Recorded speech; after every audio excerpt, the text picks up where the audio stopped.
Welcome back to this special edition, a joint edition of KEYT News Channel 3 and KCOY News Channel 12. You are looking, let's go back out to Refugio Beach, which in some parts look a little like a blackened sea due to Tuesday's oil spill. The State Beach closed indefinitely. That's the sad part. There's an overview of the scene. Now, the pipe burst just before noon yesterday, just north side of 101, to give you some perspective.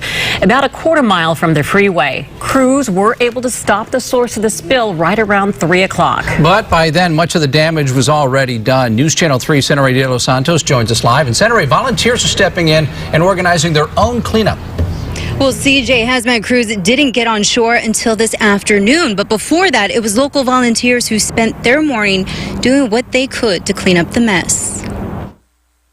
Feels pretty hopeless. There's nobody here. There's no help. There's no supplies. The smell is getting us sick. Fumes of spilled gasoline fill the shores of Refugio State Beach. What is usually a sight for surfers riding blue crashing waves is now black globs of oil. They were told to stay away, but a handful of local volunteers took it upon themselves to spend their morning buying supplies to help clean up the mess. To be perfectly honest, am I professionally trained in oil cleanup? No. Is anybody else out there that's trained in it? I don't think so. So we were all just kind of doing the best we could with resources that we had. Locals were disturbed that cleanup crews weren't sent sooner. We need more buckets. Christina Guerrero from Ventura pulled her daughter from school for the day to see if they could rescue any wildlife. Nothing.